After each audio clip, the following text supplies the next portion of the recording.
नमस्कार विद्यार्थी मित्रांनो आपले सर्वांचे या ठिकाणी STI RCP ॲप्लिकेशनमध्ये स्वागत। बघा, आपल्याला आजचं लेक्चर बघायचं आहे इथिक्स आणि मोरल स्टडी जे म्हणतोय आपण पोस्ट 1 आणि MTS भरती याच्यामध्ये इथिक्सवर एक 4 5 6 पर्यंत प्रश्न येऊ शकतात। त्याच्या संदर्भातले काही लेक्चर्स आपण याच्या आधी बघितले। आपल्याला इथे मुद्दा असा आहे की मराठीमध्ये या विषयाचं मटेरियल फार कमी उपलब्ध आहे। त्याच्यामुळे तुम्हाला या PDF सगळे आपल्या RCP STI RCP ॲप्लिकेशनवर उपलब्ध करून दिलेले आहेत पोस्ट म्हणजे कोर्समध्ये। आणि या ठिकाणी मराठीमध्ये थोडंसं अनुवादात्मक तुमच्याशी मी चर्चा करणार आहे। तुम्ही जर हे लेक्चर्स बघितले या ठिकाणी मराठीमध्ये मी तुम्हाला या ठिकाणी समजावून सांगणार आहेत महत्त्वाचे मुद्दे। हे संपूर्ण लेक्चर जर बघितले तर तुमचे हे जे मोरल स्टडीवरील किंवा इथिक्सवरील नीतिमत्तेवरील मार्क्स आहेत ते 5 ते 6 मार्क्स मित्रांनो या ठिकाणी पक्के होण्यास मदत होणार आहे।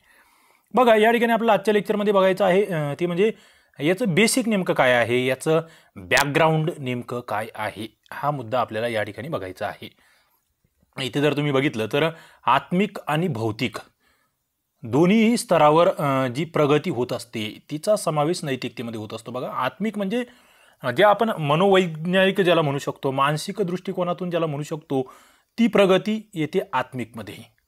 आणि दुसरा मुद्दा येतो तो म्हणजे भौतिक म्हणजे फिजिकल दृष्टिकोनातून जी आपल्या याची प्रगती होते ती या दोघांचा सुद्धा समावेश हा नैतिकतेमध्ये होणं आवश्यक आहे। कारण की एखादी व्यक्ती जी असते ती किती प्रामाणिक आहे हे सिद्ध करण्यासाठी या दोन्हीही बाबी या ठिकाणी आवश्यक असतात।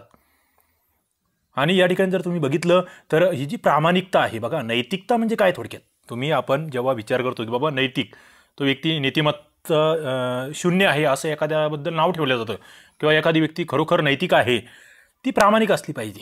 ओके, प्रामाणिकता तिच्यामध्ये असेल तरच ती व्यक्ती जनतेचा विश्वास आणि जनतेचा सहयोग त्या ठिकाणी प्राप्त करू शकते, ते या ठिकाणी लक्षात घ्यावं लागेल। मग त्याच्यातून पुढे आत्मसंतोष ज्याला आपण एक संतुष्टी म्हणूया, समाधान म्हणूया, आणि पुढे दैवी अनुकंपा ज्याला आपण श्रद्धेचा भाग म्हणतो आहे ते सुद्धा त्या व्यक्तीला प्राप्त होत असतं। पुढे स्वर्गमुक्ती आदि में भी इसी प्रवृत्ति की प्रधान पृष्ठभूमी होती है, म्हणजे जे आपलं थोडंसं धार्मिक दृष्टिकोनातून आपण बघतो, आध्यात्मिक दृष्टिकोनातून बघतो, तिथे याचं महत्त्व आहे। आता आपण जे म्हणतो की व्यक्तीच्या जीवनामध्ये शिक्षणाला फार महत्त्व आहे मित्रांनो, या शिक्षणा इतकंच नैतिकतेला किंवा नीतिमत्तेला सुद्धा व्यक्तीच्या जीवनात फार महत्त्व आहे।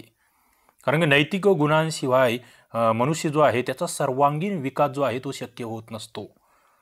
आणि याच्या अभावी तुमचं मग ती शिक्षण जे आहे ते उदात्त भावना असेल किंवा उत्कृष्ट चिंतन असेल जे तुम्ही केलं पाहिजे, ब्रॉड दृष्टिकोन ज्याला आपण म्हणतो, व्यापक दृष्टिकोन ज्याला म्हणतो आपण, उदारतावाद जो म्हणतो, तो नैतिकतेशिवाय त्या ठिकाणी अशक्य आहे हे तुम्हाला माहीत असलं पाहिजे। ही चर्चा जी आहे ना मित्रांनो, ही तुम्हाला प्रश्नांची उत्तर देण्यासाठी उपयुक्त ठरणार आहे। नैतिक तत्व जी शाश्वत असली पाहिजे, ओके, एक चांगला नागरिक बनण्यासाठी नैतिकतेची गरज असते हे तुम्हाला लक्षात असलं पाहिजे। एक शिक्षण जे असतं ते विद्यार्थ्याला स्वावलंबी, सहिष्णू, सदाचारी, संयमी, कर्तव्यपरायण, प्रामाणिक आणि परोपकारी बनवणारं शिक्षण या ठिकाणी असतं। आणि नैतिकता जी अवलंबून असते ती कशावर अवलंबून असते तर मनुष्यावर जे झालेले सुसंस्कार आहे, त्याचा आदर्श आणि चरित्रनिष्ठता जी आहे त्याच्यावर नैतिकता अवलंबून असते। त्याच्यावर मग ती व्यक्तीचं मोठेपण जे आहे ते ठरत असतं त्या नैतिकतेवरून। थोडक्यात नीतिमत्तेचा हा एक थोडक्यात सार आहे असं आपल्याला म्हणता येतं। एक पुस्तक आहे द गेन ऑफ पर्सनॅलिटी या नावाचं पुस्तक। याच्यामध्ये जे नीतिशास्त्रज्ञ आहेत WC लुसमोर यांनी काय म्हटलेलं आहे की नैतिक नियमांचं जे निर्धारण आहे त्याच्यासाठी ज्ञानोपार्जन हे आवश्यक आहे। म्हणजे तुमच्याकडे जर नैतिकता पाहिजे तर तुमच्याकडे आधी नॉलेज असलं पाहिजे, तुमच्याकडे आधी ज्ञान असलं पाहिजे। म्हणजे ज्ञान हा नैतिकतेसाठी अत्यावश्यक घटक आहे। आणि ज्ञानार्जन जर तुम्हाला करायचं असेल तर तुम्ही चिंतनशील असले पाहिजे, तुम्ही विवेकशील असले पाहिजे, तरच तुम्ही ज्ञानार्जन करू शकतात। पुढे मग सिद्धांत आहे, त्यांचे व्यवहारामध्ये उपयोग करण्यासाठी तुम्हाला सातत्याने चिंतन करणं आवश्यक आहे। चिंतन मनन जर केलं नाही तर तुम्ही स्थिर दृष्टिकोनातून त्या ठिकाणी नैतिक सिद्धांत जे आहे त्याला तुम्ही त्याच्यानुसार त्या ठिकाणी वागू शकत नाही हे लक्षात घ्यावं लागेल। पुढे मग समाजातले तत्व त्याचा सुद्धा नीतिमत्तेवर प्रभाव पडत असतो। विचार मंथन असेल, आपलं एखादं कार्य आहे ते तुम्ही किती योग्य करतात की अयोग्य करता आहेत। मित्रांनो, आणखी एक मुद्दा म्हणजे नीतिमत्ता समजून घेण्यामध्ये किंवा नीतिमत्तेचं बेसिक समजून घेण्यामध्ये या ठिकाणी इंग्लंडचे एक प्रख्यात नीतिशास्त्रज्ञ आहेत F.H. ब्रेडले। हे काय म्हणतात बघा, मनुष्य अपने व्यक्तित्व को समाज में जितना ही अधिक घुला मिला देता है उतना ही अधिक उनको नैतिक रूप से विकसित मानना चाहिए. म्हणजे बघा, नैतिकतेमध्ये काय आहे, समाजाशी समरस होणे, समाजाशी मिळते जुळतेपणाचा व्यवहार करणं, याला नैतिकतेमध्ये फार महत्त्वाचं स्थान आहे, ते आपल्याला माहीत असलं पाहिजे. पुढे जर बघितलं तर सामाजिकता से पृथक मनुष्य की नैतिकता का मूल्य एवं उपयोगिता नाही. समाजापासून त्या ठिकाणी जर विलगता तुमची असेल किंवा समाजाच्या उपयोगी जर बाबी करण्यामध्ये तो व्यक्ती कमी पडत असेल, तर कुठेतरी ती नैतिकता कमी पडते असं या ठिकाणी म्हटलं आहे. आणि प्रत्येक मनुष्य हा सर्वप्रथम आचरणाने नीतिमान होणे या बाबींना फार महत्त्व आहे.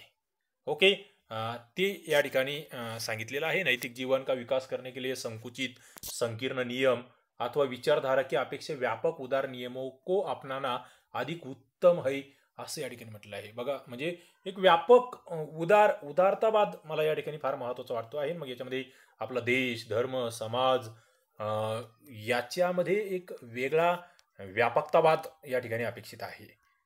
पुढे वैयक्तिक जीवनामध्ये या ठिकाणी जो नीतिमत्तेचा अंतर्भाव आहे त्याबद्दल काय म्हटलेलं आहे की जिसे नीतिमत्ता कहती है वही सामूहिक रूप में विकसित होने के उपरांत सामाजिक सुव्यवस्था बन जाती. बघा, फार महत्त्वाचा मुद्दा आहे मित्रांनो. नीतिमत्ता, तुम्ही प्रत्येक जण जर वैयक्तिकदृष्ट्या नीतिमान असेल तर त्या ठिकाणची जी सामाजिक सुव्यवस्था आहे ती चांगली राहण्यास मदत होईल, तो समाज चांगला राहील.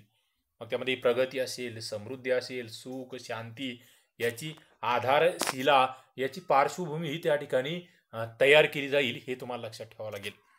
पुढे मग पारिवारिक सामाजिक मर्यादों का परिपालन तथा श्रेष्ठ जीवन जीने की कला का मूल आधार नैतिकता को ही माना जाता है असं या ठिकाणी म्हटलेलं आहे. म्हणजे जे काही कौटुंबिक म्हणूया आपण, सामाजिक म्हणूया, काही मर्यादांचं परिपालन असेल, श्रेष्ठ जीवन जगण्याची कला असेल, याचा नैतिक आधार या ठिकाणी फार महत्त्वाचा आहे. मग त्याच्यामधूनच आपण म्हटलो की वैयक्तिक नीतिमत्ता, त्याच्यानंतर तुमचं समाज नीतिमान असणे आणि त्याच्यानंतर राष्ट्राची नीतिमत्ता, या बाबी या ठिकाणी महत्त्वाच्या आहे. ओके, मग याच्यातूनच पुढे कायद्यांचा विकास होत असतो. कायदा म्हणजे थोडक्यात एक नैतिकतेला दिलेलं एक कागदावरचं एक रूप आहे असं आपण म्हणूया. त्याला शासनाने दिलेली एक मान्यता आहे असंही आपल्याला म्हणता येईल. ओके, तर अशा पद्धतीचे मुद्दे मित्रांनो मला असं वाटतं या ठिकाणी याच्यामध्ये आपल्याला लक्षात येत आहेत. पुढे विद्वान नीतिशास्त्रज्ञ बेन जॉन्सन यांनी काय म्हटलेलं आहे की सचमुख धन से कोई धनी नहीं बन सकता, वरना नैतिकता ही मनुष्य की वास्तविक पूंजी है, कठोपनिषद में स्पष्ट है. या ठिकाणी जे कठोपनिषद आहे त्याच्यामधलं एक यांनी हे दिलेलं आहे, स्रोत सांगितलेला आहे. आणि नीतिमत्ता ही मानवाची खरी संपत्ती आहे याच्यावर यांनी भर दिलेला आहे. ओके, तर अशा पद्धतीने काही मुद्दे या ठिकाणी आपल्याला या नोट्समधून लक्षात येत आहेत. या चर्चेतून तुम्हाला नक्कीच थोडाफार तरी या नीतिमत्तेबद्दलचा एक अनुभव आहे तो समृद्ध होण्यास मला वाटतं मदत होईल. बघा, इथे हे वाक्य फार महत्त्वाचं आहे. नैतिक अनुभव के द्वारा ही मनुष्य अनुभवात्मक आत्मा से ऊपर उठकर परात्पर आत्मा को प्राप्त कर सकता है. नैतिक अनुभव जो आहे त्याच्यातून व्यक्तीचा पुढे विकास होत जातो, हे तुम्हाला या ठिकाणी लक्षात घ्यावं लागेल. तर चला, अशा पद्धतीने या ठिकाणचे हे मुद्दे महत्त्वाचे आपण बघितले. पुढचा मुद्दा नीतिमत्ता कशाला म्हणायचं त्याची एक लहानशी व्याख्या या ठिकाणी आपण बघूया. बघा, याचं उत्तर सरळ नाहीये की जितकं सहज ते समजू शकतं. याच्यामध्ये विविध विचार आहे, विविध त्या ठिकाणी शास्त्रज्ञांचे, नीतिशास्त्रज्ञांचे मतं आहेत. ओके, त्या मतांमध्ये बऱ्याच गोष्टी आहेत. सत्य बोलणं अपरिहार्य नाही है असं वाक्य या ठिकाणी आपण बघतोय. राजपुरुषों को अपनी गतिविधियां गुप्त रखनी पड़ती है, व्यापारियों को भी अपनी निर्माण तथा विक्रय का रहस्य छिपकर रखणे पडते. म्हणजे आपण जे म्हणतो ना, काही वेळेस आपण म्हणतो नाही हे नीतीला धरून आहे, आम्ही खोटं बोललं नाही पाहिजे. तर नीतिमत्तेमध्ये तसंही अपेक्षित नाही की काही बाबी आहे, चला बाबा व्यापारी आहे त्याला त्याचे काही त्या ठिकाणचे जे पेटंट आहेत ते लपवून ठेवायचे आहे, त्याच्याशिवाय त्याचा धंदा चालणार नाही. अशा बाबी ज्या आहे म्हणजे फक्त जे आहे सच्चाई ज्याला म्हणतो आपण त्याला मानून किंवा ते फक्त सत्य याला मानूनही नैतिकता आपण फायनल करू शकत नाही, किंवा त्याला फक्त सत्य बोलणे किंवा फक्त सत्याच्या बाजूवर चालणे याला न्याय म्हणता येणार नाही किंवा याला नीतिमत्ता म्हणता येणार नाही, असा मुद्दा या ठिकाणी मांडलेला आहे.